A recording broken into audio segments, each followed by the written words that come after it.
हम तो नबी की उम्मत है। रसूलुल्लाह तमाम नबियों में सबसे अफजल नबी की उम्मत में है और जिसके लिए तख्लीक कायनात हुई उस नबी की उम्मत में है। तो अगर हम उस रब की बारगाह में गिरिया वसानी करेंगे यकीनन यहाँ तौबा कबूल होगी, मगर सिद्क दिल से करना चाहिए। सुभान अल्लाह। हजरत हसन बसरी के एक मुरीदा है, तकरीर करना मकसद नहीं, वक्त तो काफी हो रहा है, बस थोड़ी देर। हजरत हसन बसरी के एक मुरीदा है, उसकी इकलौती औलाद है और मरने का वक्त करीब आता है। जब इंसान के मरने का वक्त करीब आता है तो उस वक्त जो इंसान को कुछ सिखाई नहीं देता है, वो सोचता है जितने जो है आयतें और जितने बुजुर्गों के वाकयात जो भी हो सब याद रहते, सब तौबा करता है कि अल्लाह जहाँ को मारना है अब कोई बचा सकता नहीं, क्योंकि जब मौत आ गई है तो कोई टाल नहीं सकता है। उसको कुछ ही औलिया इकराम की अख्तियारी खुली है जो टाल करके, एक है क़ज़ाए मुबरम, एक है शिबह क़ज़ाए मुबरम। क़ज़ाए मुबरम के बारे में उलमा का कहना है कि जो है चलती नहीं है, मगर सूफिया के नजदीक ये है कि क़ज़ाए मुबरम चलती है और वो ये जो है ये मर्तबा अगर हासिल है हुजूर सैयदना गौसुल आज़म शेख अब्दुल कादिर मुहीउद्दीन जिलानी का। हर वली को अख्तियार नहीं है, अल्लाह रब्बुल इज्जत जिसको अपना फसल खास फरमाता है ये उसी को अख्तियार कुल्ली अता फरमाता है।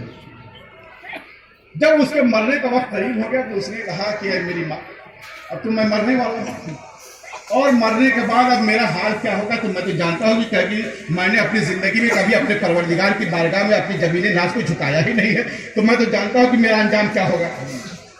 ये अम्मी जान, मुझको तुम्हारे पीर से उम्मीद है कि अगर वो मेरी नमाज जनाजा पढ़ा देंगे तो मैं बख्श दिया जाऊंगा।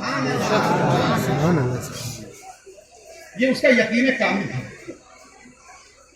वो माँ जाती है, अच्छा आप समझिए कि जिसका बेटा सामने इंतकाल कर रहा है उसकी माँ के दिल पर क्या गुजरती है, क्योंकि ये माँ ही और एक बाप ही बता सकता है कि जब उसकी औलाद परेशान होगी तो वो किस कंडीशन में रहते होंगे। औलाद जब परेशान होती है तो माँ बाप किस कंडीशन में रहते हैं ये उनके दिल से पूछने वालों भल में कुछ लोग जाहिर करते हैं, कुछ लोग नहीं करते। वो जाती है हजरत हसन बसरी के पास, बोझल कदमों से जाती है और जाने के बाद कहती हुजूर मेरे बेटे का आखिरी वक्त, आप नमाज जनाजा पढ़ें। हजरत हसन बसरी जवाब देते हैं कि ऐ मेरी मुरीदा, तेरे बेटे को जिंदगी में मैंने कभी अपने परवरदिगार की बारगाह में सजदा करते देखा ही नहीं, मैं इसकी जनाजा कैसे पढ़ा। अब बता, जिसके पीर ने जवाब दे दिया तो अब और जो माँ का जो है दिल ऐसे ही टूट गया कि अब तो जो एक सहारा था वो भी चला गया। वो बोझल कदमों से आती कहती बेटा अगर तूने जिंदगी में मेरा ये कहना अगर मान लिया होता तो आज मेरे पीर मुर्शिद तेरी जनाजा पढ़ा देते, मगर तूने तो मेरी कभी बात मानी नहीं। उन्होंने इनकार कर दिया। उसने कहा अम्मी जान ठीक है कोई बात नहीं है, ये अम्मी जान जब मैं मर जाऊं तो मुझको दफनाना नहीं, ये अम्मी जान जब मैं मर जाऊं तो मेरे पैरों में रस्सी बांधना और मुझको इस शहर की गलियों में घुमाना ताकि लोग देखें कि रब की बारगाह में नाफरमानी करने वाले का अंजाम क्या होता है। और अम्मी जान ऐसा नहीं कि किसी जगह पे, ये अम्मी जान जहां कूड़े फेंके जाते हो वहां पर डालना ताकि कीड़े मकोड़े मुझको खा जाए और दुनिया इबरत हासिल करेगी कि अल्लाह का नाफरमान बंदा जब दुनिया में रहता है नाफरमानी करता है तो मरने के बाद उसका अंजाम यही है। सुभान अल्लाह। इतना कहने के बाद वो अपनी माँ के जो है कदमों में जो है सर रखे हुए इंतकाल कर जाता है। थोड़ी देर गुजरी थी, गुजरने के बाद हजरत हसन बसरी आते हैं, दरवाजे को खटखटाते हैं। ये बात कोई नहीं जान रहा, सिर्फ लड़का और उसकी माँ जान रही है कि मेरा बेटा इंतकाल कर गया है। हजरत हसन बसरी दरवाजे पे आते खटखटाते तो औरत दरवाजा खोलती है, देखती कि मेरे पीर मुर्शिद कहा हुजूर आप कहें कि मैं जनाजा पढ़ाने के लिए आया हूँ। उसने कहा क्या मेरे पीर मुर्शिद, मैंने तो किसी को बताया भी नहीं कि आज जो है मेरा बेटा इंतकाल कर गया है और जनाजा पढ़ाने चले आए। हजरत हसन बसरी कहते हैं कि मैं खाने के बाद कैलूले के लिए लेटा हुआ था, मेरी आंख लगी, मेरे कानों में एक सदा आ रही थी कि तूने मेरे एक बरगुज़ीदा बंदे को तूने नाराज कर दिया है, तूने मेरे एक बरगुज़ीदा बंदे का दिल तोड़ दिया है। हजरत हसन बसरी कहते हैं कि मैं चौंक करके उठा और मैंने कहा परवरदिगार ये क्या हो गया है। परवरदिगार मैंने तो ऐसा किया नहीं। निदा आती है कि जिसकी माँ तेरे पास जनाजे खिलाई थी उसने सिद्क से दिल से मेरे बारगाह में तौबा किया था, लिहाजा तू जो है उसकी नमाज़ें पढ़ा। तो मुरीद होना सिर्फ कमाल नहीं है, मैं बताऊं, यहाँ लोग आते हैं कल शाम से आते हैं, अक्सर लोगों का हाल क्या रहता है, कुल हुआ भोर का भागने की कोशिश करते हैं। अभी नाच पड़ी जाए तो पूछे तो हमारे एकदम मजमा झूठ जाता है, मगर उलमा जब तकरीर करते हैं तो ऐसा लगता है कि इनके पल्ले ही, जैसे अरबी में तकरीर करते हैं, अरे वो भी उर्दू ही में बोलते हैं। और मैं बताऊं, शोरा जितने पढ़ते हैं शायद 10-20 लोग ऐसे होंगे जो शोरा के अशार को समझते होंगे, वरना जो है वो बाजुल हाफिज जाहिल को वाली मिसाल कही जाए तो ही होगी। और मैं बताऊं, हज़रत मौला अली फरमाते, शायद दुरूसुल बलागत का शेर है कि रज़ीना किस्मतल जब्बार फीना लना इल्म वल जुहाल मालूम, कि हम अपने परवरदिगार की तकसीम कराती है, हमारे लिए इल्म है चाहे के लिए। सुभान अल्लाह। लिहाजा जो है हम लोगों को चाहिए हम अल्लाह के रसूल की शरीयत पर अमल करें, यही कामयाबी की दलील है, वरना बाकी कुछ नहीं हो सकता। और मैं एक चीज बताऊं, जब पीर की बारगाह में आओ तो अदब से रहा करो। मैं बताऊं, मेरे दादा हुजूर सरकार सलाहत जी की बारगाह में जाते थे तो उससे कुछ दूर पर एक मंदिर है, शायद कुछ लोग गए होंगे, देखते हो दादा वहां जूता देते तो उसके बाद उसी हाथे में दादा मेरे जूता नहीं पहना करते थे।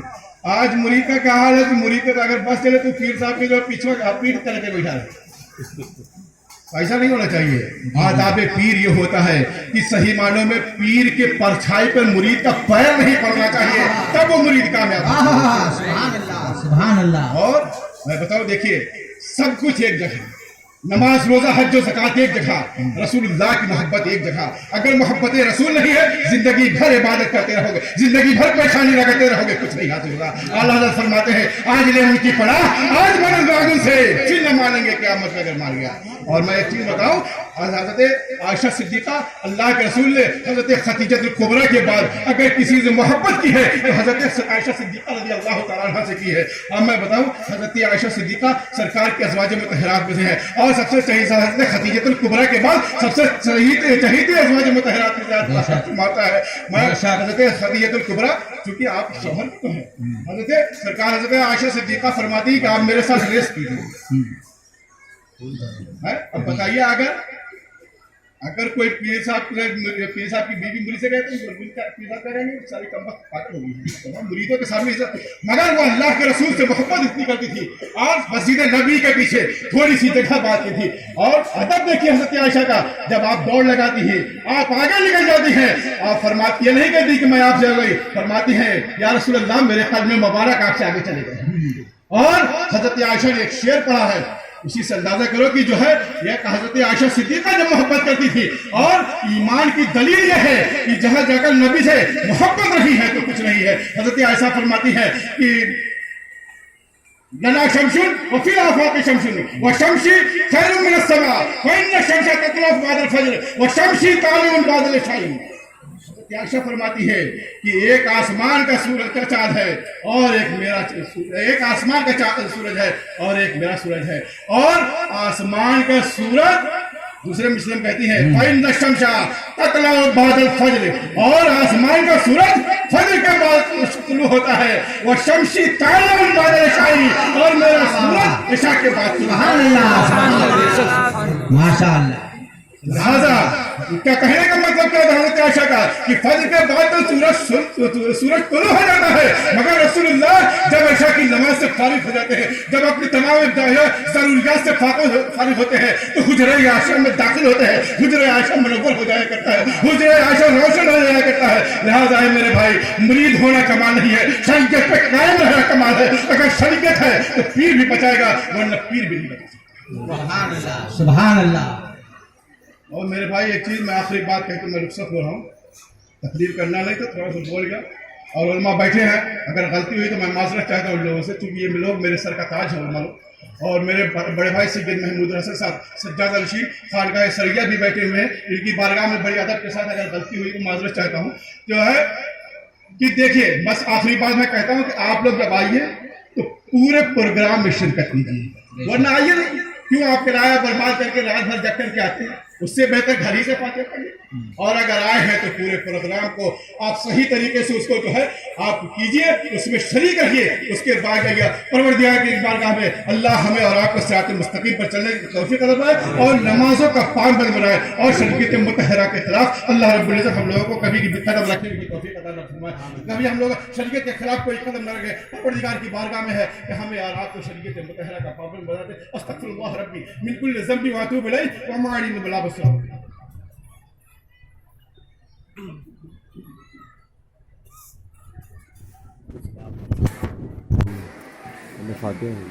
सलाम सलाम।